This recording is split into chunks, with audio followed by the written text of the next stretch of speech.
Corporate താല്പര്യങ്ങളെ മാത്രം പ്രതിധ്വനിപ്പിക്കുന്ന ജിഹ്വകളായി അവ മാറും. ഈ കോർപ്പറേറ്റ് താല്പര്യമാകട്ടെ അടിസ്ഥാനപരമായും ഇടതുപക്ഷ രാഷ്ട്രീയത്തിനെതിരാണ്. അത് അങ്ങനെ ആയില്ലെങ്കിലേ അത്ഭുതപ്പെടാനുള്ളതാണ്.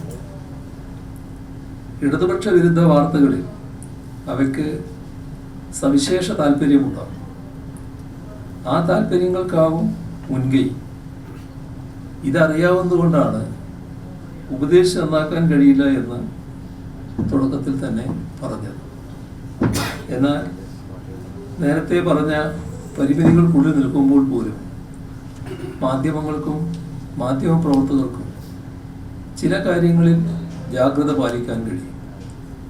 അതിലേറ്റവും പ്രധാനപ്പെട്ടത് നാടിനാകെ തീ പടർത്തുന്ന വർഗീയ പ്രകോപനത്തിൻ്റെ വാർത്തകളിൽ നിന്ന് ഒഴിഞ്ഞു നിൽക്കുക എന്നതാണ്. സമൂഹത്തിൽ ഒരു വിഭാഗത്തെ സംശയത്തോടെ വീക്ഷിക്കാൻ പ്രേരിപ്പിക്കുന്ന ഊഹാപോഹങ്ങളും കിംവദന്തികളും പടർത്താതിരിക്കാൻ ശ്രദ്ധിക്കണം. അത് പടർന്നാൽ നിമിഷങ്ങൾ മതി എല്ലാം ചാമ്പലാവാൻ. ആ ചാമ്പലിൽ മാധ്യമ സ്ഥാപനങ്ങൾക്ക് പോലും അതിജീവിക്കാനാവില്ല. അതുകൊണ്ടാണ് ഈ രീതിയിൽ പറയുന്നത്.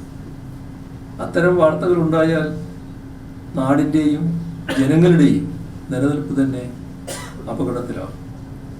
നാടും ജനങ്ങളും ഇല്ലെങ്കിൽ പിന്നെ മാധ്യമങ്ങൾക്കും മാധ്യമ പ്രവർത്തനങ്ങൾക്കും എന്ത് പ്രസക്തിയാണ് ഉണ്ടാവുക? ഓരോ വാർത്തയെയും എത്രത്തോളം ആഴത്തിലാണ് മാധ്യമങ്ങളും മാധ്യമ പ്രവർത്തകരും സമീപിക്കുന്നത് എന്നത് പരിശോധിക്കപ്പെടും. അവയുടെ കൃത്യമായ വിശദാംശങ്ങളിലേക്ക് കടക്കുന്നുണ്ടോ, അതോ കേവലം കേട്ടെഴുത്ത് മാത്രമായി പത്രപ്രവർത്തനം ചുരുങ്ങുന്നുണ്ടോ എന്നത് വിലയിരുത്തപ്പെടും. ശരിയായ റിപ്പോർട്ട് ചെയ്യുന്നതിനേക്കാൾ പ്രധാനമാണ് ആദ്യമായി റിപ്പോർട്ട് ചെയ്യുക എന്ന നിലയുണ്ടാകുന്നുണ്ടോ എന്നതും പരിശോധിക്കപ്പെടും. അക്ഷരത്തെറ്റും വ്യാകരണ പിശകും ഒഴിവാക്കാനുള്ള സാവകാശം പോലും ഇല്ലാത്ത നിലയിലേക്ക് ബ്രേക്കിംഗ് ന്യൂസ് സംസ്കാരം വാർത്താമാധ്യമങ്ങളെ കൂപ്പുകുത്തിക്കുന്നുണ്ടോ എന്നതിനെക്കുറിച്ച് മാധ്യമ മേഖലയിലുള്ളവർ തന്നെ ചിന്തിക്കണം. വിവാദങ്ങളുടെയും വികാരങ്ങളുടെയും പുറകെ പോകുമ്പോൾ വിവരങ്ങൾ പുറന്തള്ളപ്പെടുന്നുണ്ടോ എന്നത് പരിശോധിക്കപ്പെടണം. വികസനത്തിൻ്റെയും ക്ഷേമത്തിൻ്റെയും വാർത്തകൾ മലയാള പത്രങ്ങളിൽ പ്രായേണ കാണാൻ കഴിയുന്നില്ല. മറിച്ച് ദേശീയ മാധ്യമങ്ങളിൽ മാത്രമേ കാണാൻ കഴിയുന്നുള്ളൂ. ഈ ആക്ഷേപം ശരിയാണോ എന്നതും പരിശോധിക്കപ്പെടണം.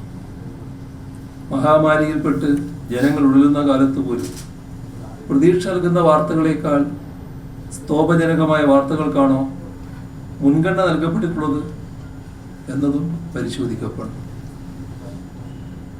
എല്ലാവരെയും എല്ലാറ്റിനെയും വിമർശിക്കാൻ വ്യഗ്രതപ്പെടുമ്പോൾ അംഗീകരിക്കേണ്ടവ മനഃപൂർവ്വം തമസ്കരിക്കപ്പെടുന്നുണ്ടോ എന്നതും പരിശോധിക്കപ്പെടണം.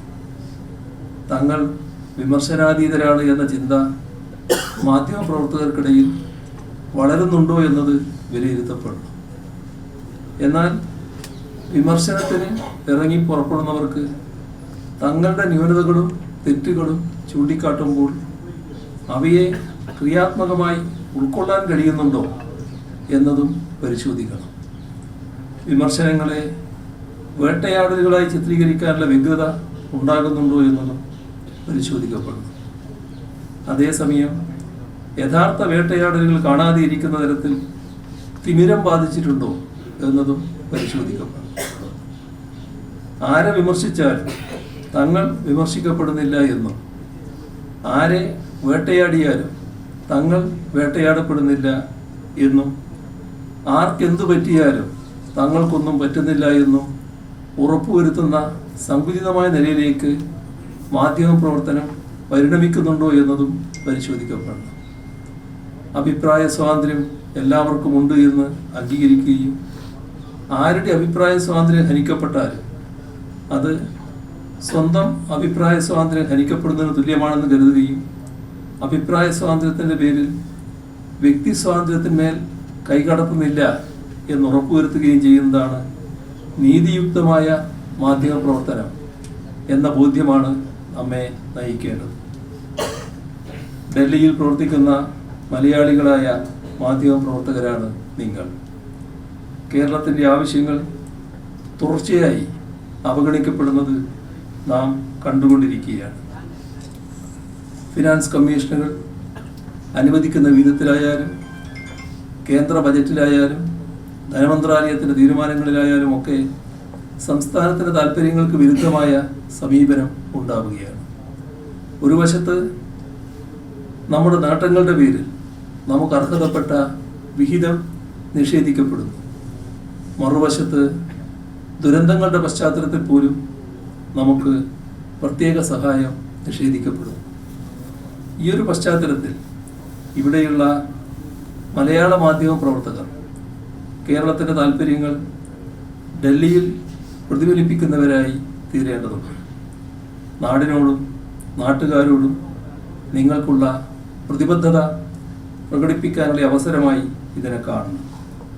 മാധ്യമപ്രവർത്തകർക്ക് ഒരുവിധ ഭീഷണിയും നേരിടാതെ ഭയരഹിതമായി ജോലി ചെയ്യാൻ കഴിയുന്ന രാജ്യത്തെ അപൂർവ സംസ്ഥാനങ്ങളിൽ ഒന്നാണ് കേരളം എന്നത് നിങ്ങൾക്കെല്ലാവർക്കും അറിയാം. അതുകൊണ്ട് തന്നെ ആ കേരളത്തെ സംരക്ഷിക്കേണ്ടതും കൂടുതൽ ഉയർച്ചയിലേക്ക് കൊണ്ടുവരേണ്ടതും സ്വതന്ത്രവും ഭയരഹിതവുമായ മാധ്യമ പ്രവർത്തനത്തിൻ്റെ നിലനിൽപ്പിന് തന്നെ അത്യന്താപേക്ഷിതമാണ്. ഡൽഹിയിലുള്ള കേരളത്തിലെ പത്രപ്രവർത്തകർ എല്ലാ ഭേദചിന്തകൾക്കും അതീതമായി കേരളത്തിൻ്റെ പൊതു താല്പര്യം ഉയർത്തിപ്പിടിക്കുന്നവരാകണം. കേരളത്തിൻ്റെ ആവശ്യങ്ങൾ ഡൽഹിയിലെ അധികാര കേന്ദ്രങ്ങളെ ബോധ്യപ്പെടുത്താൻ ശ്രമിക്കേണ്ടതുമുണ്ട്. കേരളം ചെയ്യുന്ന പല കാര്യങ്ങളും രാജ്യത്തിനാകെ മാതൃകയാണ്. ആ മാതൃകയെ ശക്തിപ്പെടുത്തണം. ഇതിന് കേരളത്തിന് അർഹതപ്പെട്ടതെല്ലാം ഒരു തടസ്സവുമില്ലാതെ കേന്ദ്രത്തിൽ നിന്ന് ലഭിക്കേണ്ടതുണ്ട്. അതിനുള്ള അവസരമൊരുക്കുന്നവരായി തീരണം. അങ്ങനെ അവസരമൊരുക്കുന്നവരായി തീരണം KUWJയുടെ പ്രവർത്തകർ എന്നുകൂടി ഓർമ്മിപ്പിച്ചുകൊണ്ട് ഈ കമ്മിറ്റിക്ക് എല്ലാ ആശംസകളും ഒരിക്കൽ കൂടി അർപ്പിച്ചുകൊണ്ട് അവസാനിപ്പിക്കുന്നു. നിങ്ങൾക്ക് എൻ്റെ സ്നേഹാഭിവാദനം.